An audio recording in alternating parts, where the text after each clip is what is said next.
menyatakan permohonan dari tim advokat terdakwa tersebut diterima atas nama terdakwa Fauzia Biasuma batal demi hukum. Ini perkara tetap bisa berlanjut dan jaksa tinggal memperbaiki dakwaannya. Eksepsi ini diterima, kami pun akan terus berjuang. Jadi putusan dari Dr. Fauzia Biasuma ini akan kemudian nanti harus berlaku juga untuk kemudian kasus saya. Tidak bisa dilanjutkan. Apakah menggugurkan juga semua proses hukumnya? Apa benar dalam surat dakwaan jaksa penuntut umum itu tidak diuraikan jaksa secara jelas cermat? Walaupun mungkin dalam hal ini ada yang sudah ikut restoratif justice. Apakah nanti pengadilan tinggi akan menerima, menunda-nunda perkara ini hingga prapit pertama dan kedua, bahkan ada saya dengar ketiga? Putusan sela Pengadilan Negeri Jakarta Timur yang mengabulkan eksepsi Dr. Tifa yang menyatakan surat dakwaan jaksa penuntut umum batal demi hukum. Putusan ini memunculkan berbagai pertanyaan, mulai dari makna hukumnya, peluang JPU mengajukan dakwaan baru, hingga bagaimana sebenarnya pengaruh terhadap perkara pra-peradilan Rosario yang tentunya masih berproses sampai saat ini. Untuk membahasnya telah hadir secara virtual bersama saya, yakni Guru Besar Ahli Hukum Pidana Unisula Semarang sekaligus mantan Hakim Tinggi Pengadilan Tinggi Jakarta, yaitu Prof. Binsar Gultom. Halo Prof, bagaimana kabar Prof? Halo, selamat malam Pak. Siap. Bagaimana kabar Prof? Baik, sehat. Baik, langsung saja Prof, kita dengan situasi kita yang sehat tentu banyak hal yang saat ini publik soroti, khususnya di hari ini di 23 Juli 2026 terkait eksepsi Dr. Tifa. Majelis Ya. Hakim PN Jakarta Timur menyatakan dakwaan JPU batal demi hukum. Namun eksepsi atau nota keberatan Dr. Tifa diterima. Sebenarnya seperti apa maksud hukumnya sih Prof? Penjelasannya seperti apa Prof? Ya, saya pun ikut mencermati pembacaan putusan Majelis Hakim Pengadilan Negeri Jakarta Timur tersebut. Setelah mencermatinya, saya melihat rasio desidendi, pertimbangan hukum yang dibacakan Majelis Hakim sebagaimana diatur dalam pasal 75 KUHP nasional itu ya, hanya disebutkan bahwa dakwaan jaksa penuntut umum itu tidak disusun secara cermat, jelas, dan lengkap dengan tindak pidana yang didakwakan. Saya perhatikan di sini Majelis Hakim dalam pertimbangannya tanpa menguraikan secara jelas bagaimana peranan daripada terdakwa Dr. Tifa dan kawan-kawan. Menjadi pertanyaan menarik memang bagi saya, apa benar dalam surat dakwaan jaksa penuntut umum itu tidak diuraikan jaksa secara jelas cermat, lengkap peranan terdakwa Dr. Tifa dan kawan-kawan? Apa peranan-peranannya mereka masing-masing? Apakah hanya sendirian Dr. Tifa, tidak ikut di situ Roy dan yang lain-lain? Walaupun mungkin dalam hal ini ada yang sudah ikut restoratif justice ya, RJ. Nah, jadi jika demikian halnya, pantasalah Majelis Hakim mengabulkan permohonan perlawanan atau eksepsi tim kuasa hukum Dr. Tifa tersebut. Nah, kemudian ada yang menarik atau aneh bagi saya, jawaban kuasa hukum Pak Jokowi yang bernama Rifai. Terhadap putusan seperti ini, pihak jaksa biasanya nanti akan memperbaiki konstruksi pasalnya, ya, disesuaikan dengan amanah dalam putusan tersebut, dan kemudian nanti jaksa bisa mengajukan kembali dakwaan ke persidangan. Jadi kembali lagi ini lebih kepada koreksi dari bentuk dakwaan yang dianggap obskurable dan tidak berkaitan dengan terhentinya perkara. Ini perkara tetap bisa berlanjut dan jaksa tinggal memperbaiki dakwaannya. Demikian. Sidang masih bisa dilanjutkan, karena tadi kan jelas amanahnya hanya sekedar memperbaiki konstruksi dakwaan dalam konteks dianggap obskur libel. Jadi beliau nanti tinggal, pihak kejaksaan tinggal melakukan koreksi pasal-pasal, ya, entah nanti menggunakan kuhap lama seluruhnya atau kuhap baru seluruhnya, karena ini kan ada lex favoreo ya, mana pasal yang menguntungkan maka itu yang digunakan. Tapi mungkin pencampuran ini yang dianggap menjadi sebuah keambiguan, sebuah kekaburan. Menurut saya ini sebuah koreksi yang cukup bagus ya, daripada perkara berlanjut sampai di tengah-tengah baru ini jadi persoalan, maka di tahap awal inilah dilakukan koreksi oleh majelis, pihak jaksa tinggal memperbaiki dan menyempurnakan. Tentunya nanti dakwaan yang baru akan lebih sempurna lagi dan mudah-mudahan bisa segera melaju ke persidangan pokok perkara. Dikatakan di sana oleh beliau itu nanti JPU katanya akan melakukan perbaikan terhadap surat dakwaan jaksa yang dianggap tidak lengkap itu.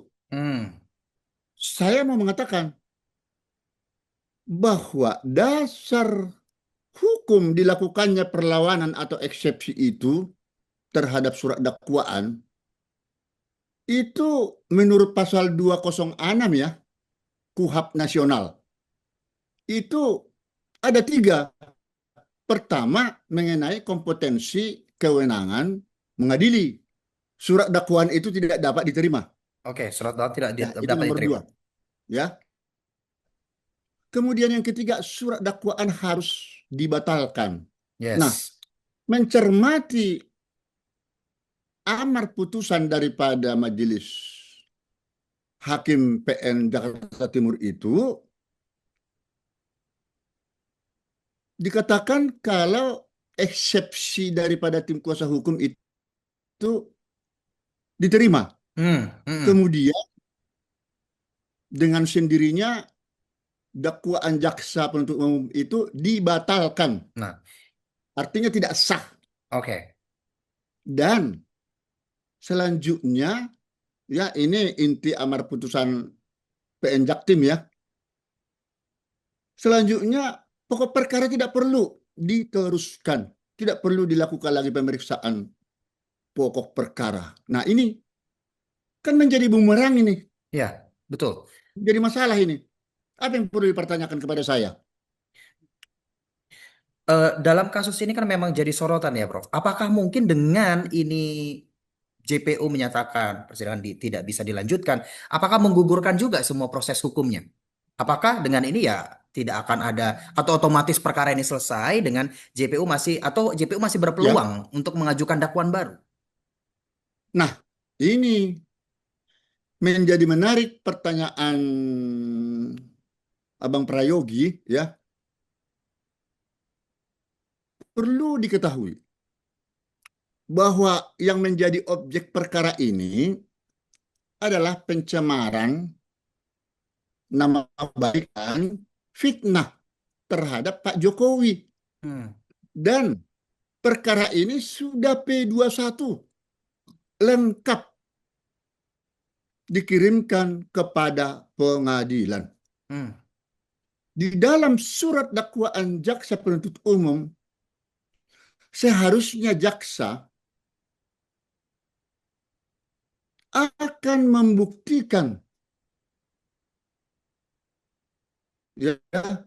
membuktikan kebenaran surat dakwaannya, apakah benar atau tidak benar pencemaran nama baik daripada Jokowi. Bukan soal ijazah, hati-hati. Ini saya lihat menjadi bola liar. Karena yang menjadi objek perkara di sini adalah pencemaran nama baik dan fitnah. Nah, makanya saya katakan di dalam penetapan Roy Suryo sebagai tersangka, ini jadi saya kaitkan langsung ke Prapitnya. Ketika Roy Suryo dinyatakan secara sah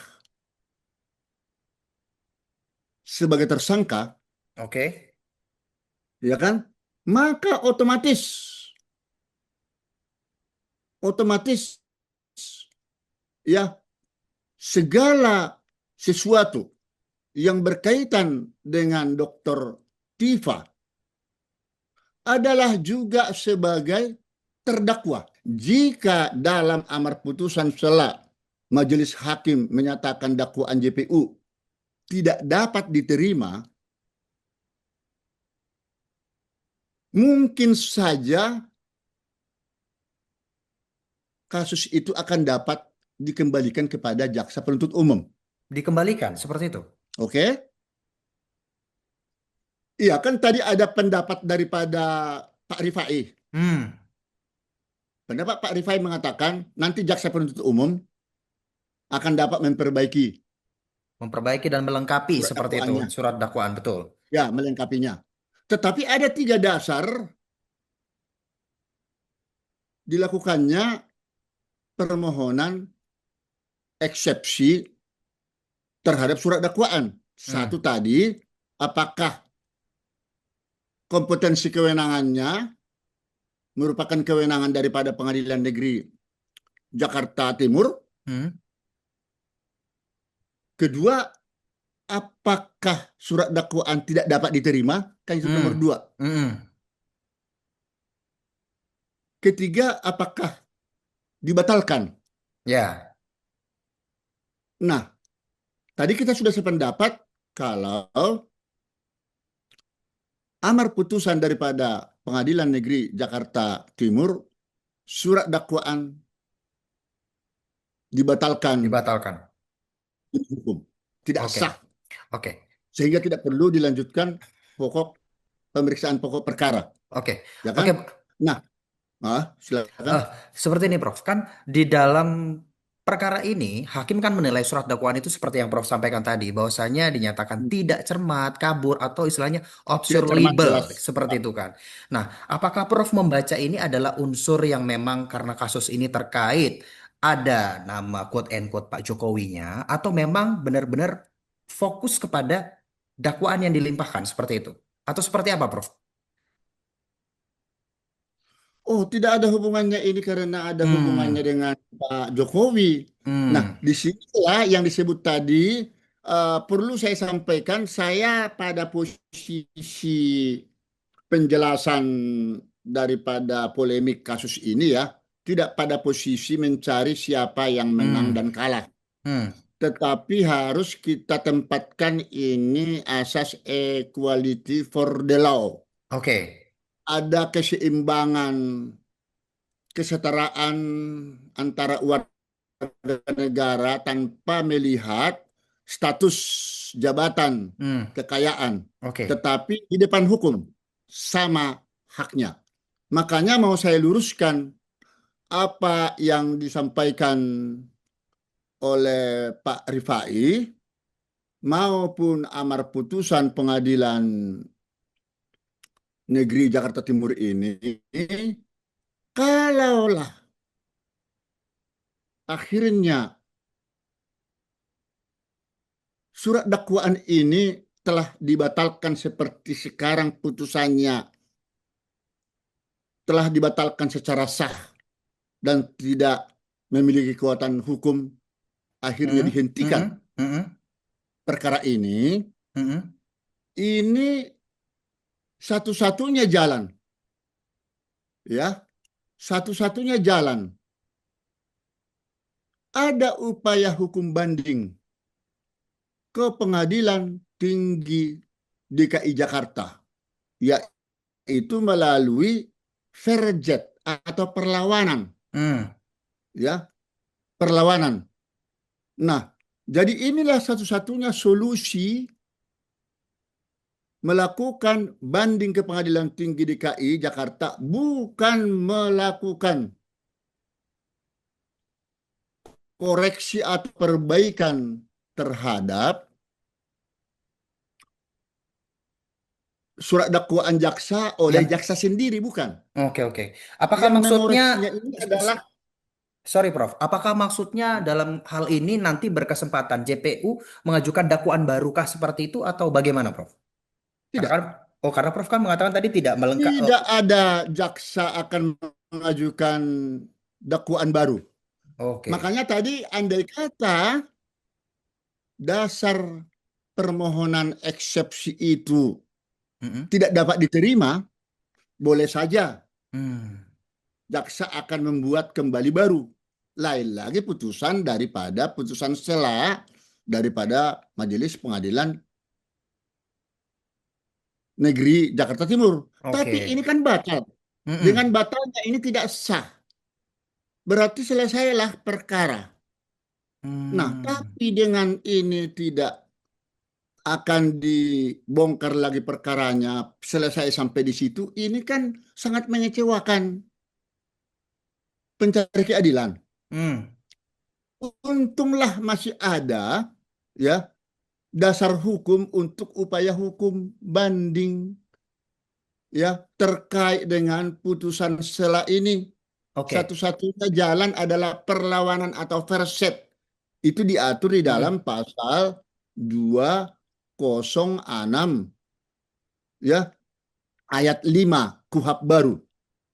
Nah, di sini nanti Pengadilan Tinggi melalui surat penetapannya Hmm. ya akan membatalkan putusan sela dari PN Jakarta Timur dan memerintahkan kepada PN yang berwenang, dalam hal ini PN Jakarta Timur, untuk memeriksa kembali perkara tersebut. Ya, tentu saja supaya menyatakan surat dakwaan jaksa dinyatakan sah Hmm. dan dapat dilanjutkan dengan pemeriksaan pokok perkara. Oke. Nah, jadi di sini perlu dicatat lagi, apakah nanti Pengadilan Tinggi akan menerima permohonan banding tersebut dan membatalkan putusan sela PN Jakarta Timur Mm-mm. atau tetap menguatkan putusan sela daripada PN Jakarta Timur. Ini Oke. harus berdoa benar-benar ini dalam hal ini kuasa hukum Pak Jokowi. Karena apabila ini sampai berhenti, Hmm. selesai sudah, Hmm. ini juga akan diteropong oleh Roy Suryo Sebagai peluang Roy Suryo di dalam persidangannya nanti. perkaranya sekarang, ya dalam pokok perkara karena dia sekarang masih kasus Prapit.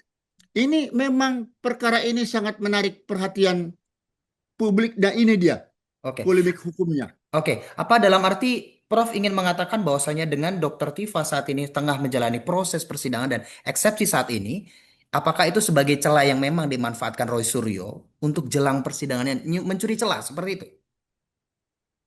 Ya, sepertinya ini memang ada rencana-rencana terselubung di sini mencuri, kalau boleh saya katakan, celah. Hmm. Mau dilihat seperti apa perkara Tifa yang sedang berlanjut sekarang. Makanya Hmm. dengan adanya upaya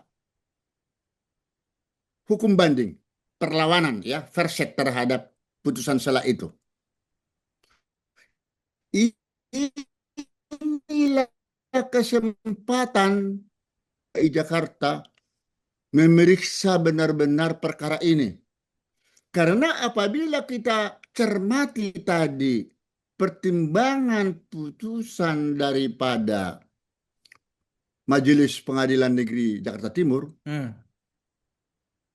hanya menyebut, tidak diuraikan surat dakwaan itu secara cermat, jelas, dan lengkap. Hanya begitu saja, sehingga dengan istilah tidak cermat, Oke. maka dikabulkan Oke, berbicara permohonan konteks cermat yang Prof tersebut. katakan, di dalam perkara ini kan dikatakan ada pasal yang dinilai tumpang tindih, Prof. Nah, Prof sendiri Hah? dalam kan Prof tadi mengatakan bahwasanya perlu ada kecermatan terkait di dalam proses hukum ini, tentunya seperti itu. Nah, di Ya. hakim sendiri dalam perkara Dr. Tifa menyoroti bahwa adanya penggunaan pasal yang dinilai tumpang tindih seperti itu, sehingga disebut bahwa dakwaan dinyatakan batal demi hukum. Prof sendiri sudah kurang lebih 35 tahun dalam proses hukum di 36 Indonesia. lebih. 36 lebih. 36 lebih. Apakah hal seperti ini tumpang tindih pasal dalam perkara itu hal yang lumrah terjadi atau sebenarnya baru pertama kali ini yang menurut Prof unik terkait perkara-perkara yang pernah Prof jalani? Saya tidak melihat di sini ada tumpang tindih. Hmm. Biasanya kan ada dakwaan yang utama primer, Hmm. lalu subsidiar, lalu lebih subsidiar dan seterusnya. Hmm. Nah, di sini memang di dalam kasusnya Dr. Tifa ini Hmm. ya, ini sifatnya kan pasal yang didakwakan kan pasal sebenarnya ini penghinaan dan pencemaran nama baik, Betul. ya. Itu yang didakwakan di sana. Hmm. Itu yang dibuktikan. Nah, tapi karena ini masih sifatnya tadi masuk kepada keberatan terhadap surat dakwaan, sebenarnya antara jaksa dan tim penasihat hukum daripada pihak terkait Hmm. yang harus bisa beradu argumentasi hakim yang akan menilai kan begitu. Betul. Iya, di satu sisi aku yang tidak sependapat atau masih penasaran, apakah ia benar seperti yang disampaikan pertimbangan hukum Majelis Pengadilan Negeri Jakarta Timur itu hanya kalimat tidak cermat, tidak Hmm. jelas, tidak lengkap surat dakwaan jaksa, Hmm. sehingga itu dibatalkan. Hmm. Ataukah ada sebenarnya di dalam surat dakwaan itu terurai dengan jelas, ya, dengan jelas peranan daripada si terdakwa dan kawan-kawan. Peranan seperti apa Dan maksud Prof? Hah? Peranan seperti apa yang Hanya maksud? itu ada yang tidak disebutkan di sana. Dan Hmm. setidaknya di dalam surat dakwaan ada yang tidak disebutkan pasal 55 KUHP lama, KUHP lama, dan pasal 20 KUHP Hmm. KUHP KUHP baru. Hmm. Nah, kalau itu sudah jelas ada pasal 55 berarti ada kan di sana turut serta del Hmm. naming. Ada yang menyuruh lakukan kah? Nah, karena inilah dasar pertimbangan hukum daripada majelis hakim tadi tidak cermat. Hmm. Nah, ini yang kita pertanyakan. Saya belum melihat sampai sejauh mana ini putusan ini. Seharusnya itu dibaca oleh kuasa hukum daripada si Dr. Tifa. Dokter Tifa. Ya, Oke, itu harus dibaca itu secara lengkap. Prof. Binsar tadi mengatakan ada peluang banding karena proses ini dibatalkan, ada Jelas, kesempatan untuk banding. Kira-kira hal seperti apa? Apakah dengan banding nanti persidangan ini akan jauh jadi lebih sorotan atau akan tetap hasilnya sama? Menurut Prof seperti apa? akan menjadi sorotan tajam. Alasan, kalau putusan banding tetap menguatkan putusan tingkat pertama, di sini akan benar-benar sia-sialah seolah-olah ya Hmm, proses perkara ini berlanjut sampai hampir 1,5 tahunan betul, proses ya, hukum sangat lama, betul. masalah pencemaran dan fitnah ini. Tapi kalau hakim tinggi, majelis hakim tinggi secara cermat di sini ya menganalisis, melihat sebagai judek fakti yang kedua ya, mungkinkah tidak ada di sana dugaan pencemaran nama baik dan fitnah, apalagi pasal-pasal yang didakwakan oleh jaksa penuntut umum itu adalah pasal-pasal yang cukup berat ya, Hmm, pasal 27, pasal 32 atau 35 Undang-Undang ITE. hmm, Ya, jadi ini sebenarnya ada apa di sini putusan Pengadilan Negeri Jakarta Timur, sekalipun kita tetap menghargai ya putusan tersebut, ya itulah produksi daripada hakim Pengadilan Negeri Jakarta Timur. Oke, Karena itulah ada kesempatan upaya hukum banding. banding. Oke, Satu-satunya jalan verjet. Ini dasar hukumnya pasal 206 dari ayat 1 sampai ke pasal ayat 6 ini, ya. oke. Begitu. Prof Binsar, tadi Prof mengatakan bahwasanya masih ada upaya banding, kemudian tentunya terkait eksepsi Dr. Tifa. Nah, ini maksudnya Ya. seperti apa sih, Prof? Apakah nanti proses ini akan terus panjang atau seperti apa sebenarnya, Prof? Ya, begitu. Ya. Nah, jadi dalam hal majelis hakim tinggi nanti berpendapat bahwa perlawanan kuasa hukum Dr. Tifa Hmm, ternyata tidak diterima. hmm, Ya, tanda kutip tidak diterima. Jadi bukan dikabulkan, hmm, tapi tidak diterima. Maka sesuai pasal 206 ayat 5 Kitab Undang-Undang Hukum Acara Pidana yang baru, hmm, Pengadilan Tinggi nanti akan mengeluarkan surat penetapan dengan membatalkan putusan sela daripada Pengadilan Negeri Jakarta Timur. Dan ini penting, hmm, Pengadilan Tinggi nanti akan memerintahkan kepada PN yang berwenang, yakni PN Jakarta Timur, untuk memeriksa kembali pokok perkara. Jadi pokok perkara yang diperiksa di sini. hmm, Ya, ya tentu saja di sini jadi menyatakan nanti setelah pokok perkara itu diperiksa, surat dakwaan akan dinyatakan sah dan dapat dilanjutkan pemeriksaannya kepada pokok perkara. hmm, Jadi ini akan diadili oleh Pengadilan Negeri Jakarta Timur sebagaimana layaknya persidangan di tingkat pertama sampai putusan akhir. Setelah hmm, itu nanti banding kalau memang banding, atau kalau memang diterima ya sudah ingkrah perkara itu. hmm, hmm, hmm. Jadi supaya jelas tadi saya ulangi, ketika upaya hukum banding sudah dilakukan, karena ini satu-satunya solusi untuk menyatakan surat dakwaan ini benarkah batal atau tidak, Hmm, itu satu-satunya solusi tadi kan ada upaya hukum banding, namanya perlawanan atau verset. Itu diatur di dalam pasal 206 KUHP baru itu.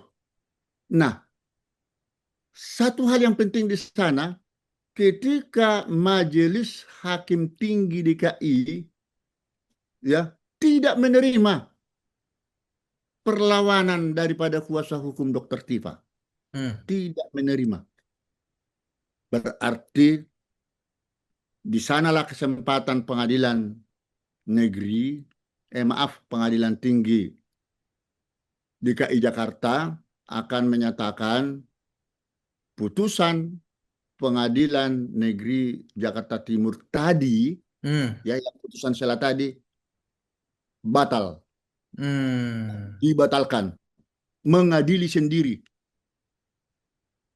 dengan memerintahkan dalam surat penetapannya supaya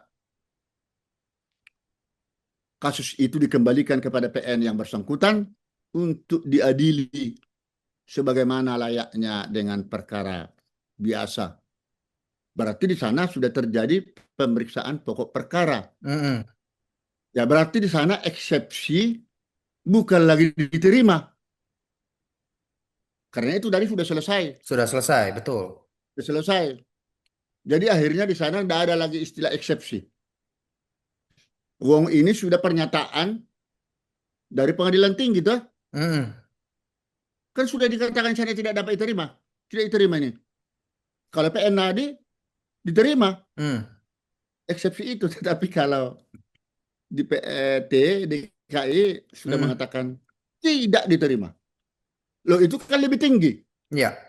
Ya otomatis dong pengadilan negeri Jakarta Timur harus memeriksa pokok perkara. Berjalan sebagaimana mestinya. Oke. Nah, inilah yang menjadi pedoman juga nanti terkait dengan kasusnya Roy. Jadi tidak perlulah dia menunggu-nunggu.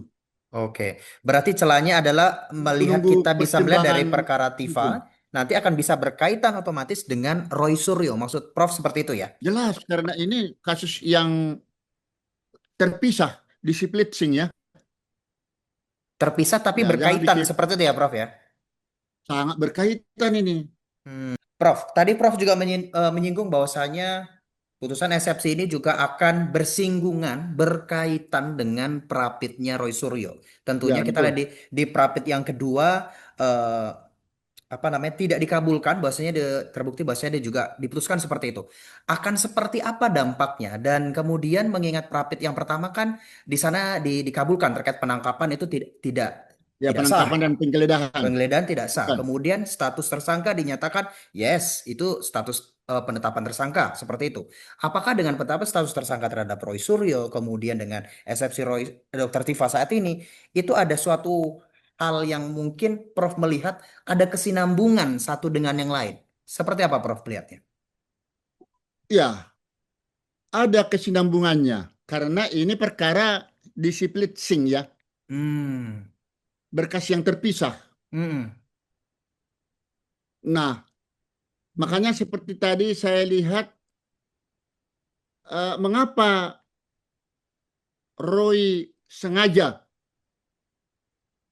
menunda-nunda perkara ini hingga prapit pertama dan kedua, bahkan ada saya dengar ketiga, untuk melihat secara gamblang perjalanan perkara Dr.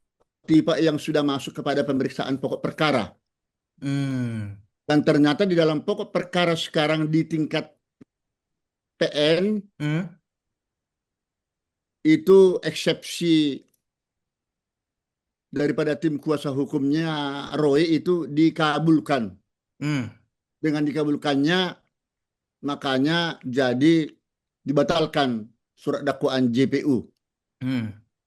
Dan menjadi menarik bagi saya, surat dakwaan jaksa sebenarnya jaksa itu adalah pada prinsipnya itu menuntut terdakwa itu supaya terbukti bersalah. Jarang terjadi jaksa penuntut umum membebaskan. Jarang pun jaksa penuntut umum membebaskan. Membebaskan terdakwa. Yang bisa membebaskan hanya hakim apabila tidak terbukti bersalah. Berarti dalam perkara ini quote and quote ada sesuatu menurut Prof. Saya tidak bisa menduga-duga, makanya ini yang mau saya lihat di sini hukumnya. Kembali lagi pertanyaan abang tadi, relevansinya atau kaitannya ke Prapit Roy Suryo. kasusnya antara Prapit dengan Dr. Tifa ini. Sekarang kan semua kita mengetahui kasusnya Dr. Tifa telah dibatalkan dakwaannya. Kalau ini sampai tidak ada perbaikan yang terjadi nanti di pengadilan tinggi setelah banding, saya tidak dapat membayangkan. Tapi saya bukan mau menggurui ya pengadilan tinggi dalam hal ini ya, karena mereka independen, ya bebas menilai. Tetapi satu-satunya upaya hukum dan inilah satu-satunya kesempatan bagi kuasa hukum Pak Jokowi untuk beradu, bukan argumentasi, tapi bukti. Bukti yang harus disampaikan, apakah betul ada pencemaran nama baik dan fitnah. Bagaimana diatur di dalam surat dakwaan jaksa penuntut umum itu. Nah, di sini memang tidak ada lagi di pengadilan tinggi pemeriksaan saksi-saksi. Sudah tidak ada. Dia hanya membaca berkas. Makanya ini judek fakti yang kedua pengadilan tinggi. Nah, jadi ini masyarakatlah nanti yang menilai seperti apa pertimbangan hukum daripada Majelis Pengadilan Tinggi DKI Jakarta. Ya, dan kawan-kawan. Sehingga insya Allah, kalau memang hukum itu lurus ya, ini tidak hanya menjadi presiden, tapi menjadi jurisprudensi. Jadi putusan dari Dr. Tifausia Tiasuma, ini akan kemudian nanti harus berlaku juga untuk kemudian kasus saya. Meskipun saya tetap harus menjalani persidangan dulu, kemudian kita masukkan gugatan yang sama. Prof, tadi setelah sidang sela Dr. Tifa, Roy Suryo tuh mengatakan bahwasanya putusan eksepsi ini bisa menimbulkan jurisprudensi atau setidaknya sebagai pertimbangan bagi perkara Roy Suryo. Seberapa kuat putusan Tifa ini bisa menjadi jurisprudensi, Prof? Oh, belum bisa karena ini masih ada upaya hukum banding, verjet, perlawanan. Kecuali nanti putusan Pengadilan Tinggi DKI katakan menguatkan putusan tingkat pertama. Oke. Itu boleh dijadikan itu menjadi salah satu jurisprudensi karena upaya hukum untuk kasasi terkait dengan putusan sela tidak ada. Berarti jurisprudensi itu masih jauh dari, berarti jurisprudensi yang disebutkan Roy Suryo masih jauh lah ya prosesnya. Tunggu banding. Yalah, kita lihat dulu putusan Pengadilan Tinggi ini seperti apa nanti. Kami juga sudah kemarin, kami sudah masukkan pada hari Kamis permohonan pra peradilan yang ketiga, dan pra peradilan yang ketiga ini insya Allah kalau itu insya Allah akan juga kita memperoleh hasil yang sama seperti pra peradilan yang pertama. Kenapa? Saya nggak bisa bocorkan apa permintaan kita, tapi permintaan kita tuh ada hubungannya memang dengan pra peradilan yang pertama. Melihat jauhnya proses perkara yang sama terhadap Roy Suryo, karena sekarang kan masih prapit dan direncanakan akan prapit ketiga seperti itu. Apakah Roy Suryo, analisa dari Prof sendiri, tunggu selesai dulu sidangnya si Dr. Tifa, baru Roy Suryo maju, atau nanti mungkin ada nih Prof prapit sampai ke-4, ke-5, ke-6 gitu, ada nggak sih Prof sebenarnya? Oh, sebentar, saya jawab dulu. Kalau sudah ada hari Kamis atau hari Jumat yang lalu, prapit ketiga sudah dimajukan, maksudnya kapan? Kalau sudah dimajukan ke pengadilan itu tidak boleh lagi ditunda-tunda. Karena setelah 3 hari dia, majelis hakim dalam hal ini khusus Ketua Pengadilan Negeri Jakarta Timur sudah harus menetapkan siapa hakimnya yang akan mengadili kasus tersebut. Dan perlu diketahui, apakah ini tadi sudah saya sampaikan atau belum? Kalau belum nanti mohon ditegur saya atau disampaikan. Tadi kan saya katakan ini tidak lazim prapit ini sampai 2-3 kali. Biasanya sekali. Biasanya sekali, Prof? Biasanya hanya sekali. Dan itu pun prapit itu terjadi apabila pokok perkaranya belum diserahkan kepada pengadilan setempat. Nah, ini perkaranya sudah masuk lebih dahulu. Berbarengan dengan kasusnya Dr. Tifa kan itu. Iya. Nah, kemudian yang kita dengar sekarang ini, yang di prapitnya yang ketiga ini akan diajukan rehabilitasi dan ganti rugi. Rehabilitasi dan ganti rugi.